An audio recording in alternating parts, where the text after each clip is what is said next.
In a vast, golden desert, there lived a cactus, modest in height, with a faint blue-green hue shimmering beneath the sun. The cactus was neither swift nor graceful. It never moved, but it was a master of patience and endurance. Its deep roots and thick inner tissues were true vaults, guarding every drop of precious rainwater with sacred care.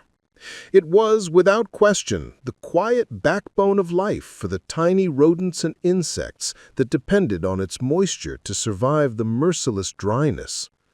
But over time, the cactus's eyes began to drift toward his neighbors, the desert roses. They flaunted petals of a vibrant crimson, soft to the touch and perfumed so sweetly that even the air seemed kinder around them. And with every breeze that carried their fragrance, a faint shadow fell across the cactus's heart. "If only I could be light and fragrant like them," the cactus whispered to himself. "Why must I be so hard, so thorny, so slow? Why is my only purpose to store water, while they're adored simply for being beautiful?" Envy, like a subtle parasite, began to drain the cactus's joy.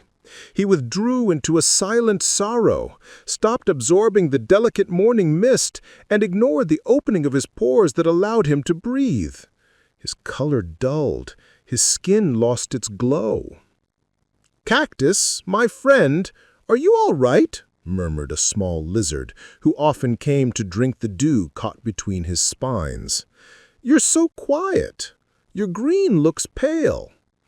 The cactus only sighed, a sound so faint the wind could barely hear it.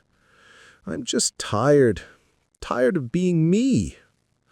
Then the desert delivered its cruelest trial yet, the fire drought. The sun turned tyrant, relentless and ravenous. The dunes trembled under the heat. The underground springs dried to dust, leaving the earth cracked like shattered glass. The desert roses, whose beauty had been their pride, began to wilt within hours. Their delicate petals turned brittle and brown. Their intoxicating scent vanished. Their beauty could not save them. And the swiftest creatures, the hares, the gazelles, soon realized that speed was useless when there was no water left anywhere to run to. In the midst of this despair, the desert fell silent, except for the faint cry of a baby jerboa. And in that silence, the true worth of the cactus shone like a star piercing the dust. Small rodents and lizards crowded desperately around him. His skin was tough, his thorns fierce, but inside he still held life. The water he had stored with patience and discipline was now the only treasure left in the world. "Cactus," begged the lizard, "you're the only one who has what we need. Please help us." At that moment, the cactus's envy dissolved.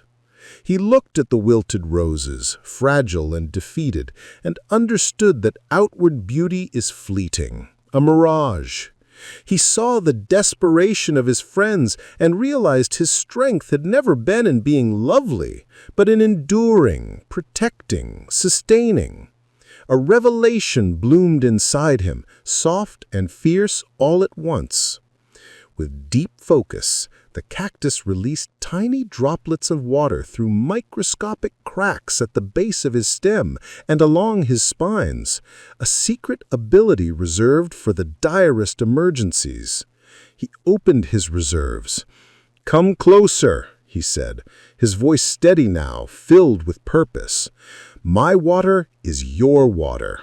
And my thorns," he added, raising them toward the scorching sky, "will be your shelter until the rain returns." He not only quenched the thirst of the small creatures, but offered shade and refuge. His once hated spines became a fortress of mercy, shielding the withered desert roses from the burning wind. The cactus saved them all, simply by being what he was meant to be. When the first rain finally came, gentle and abundant, life returned to the desert. The little lizard crawled back to the cactus's base, now glowing once again in his serene blue-green. "You saved us, Cactus," she said softly, and the others nodded. "Your resilience and your kindness were the real strength that conquered the desert. What you called usefulness was in truth your greatest and most noble virtue."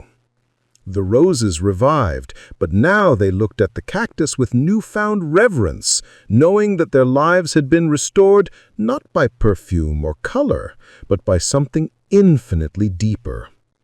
And so the lesson remained, carried by the wind across the golden dunes. Envy is an inner drought. It blinds us to our own essential worth. When the heart closes itself to another's virtue and opens only to comparison, we forget the treasure within us. True greatness doesn't lie in the dazzling qualities we envy, but in the quiet, irreplaceable gifts that make us steadfast and vital when the world most needs us. Honor what you are, for that precisely is what the world is waiting for.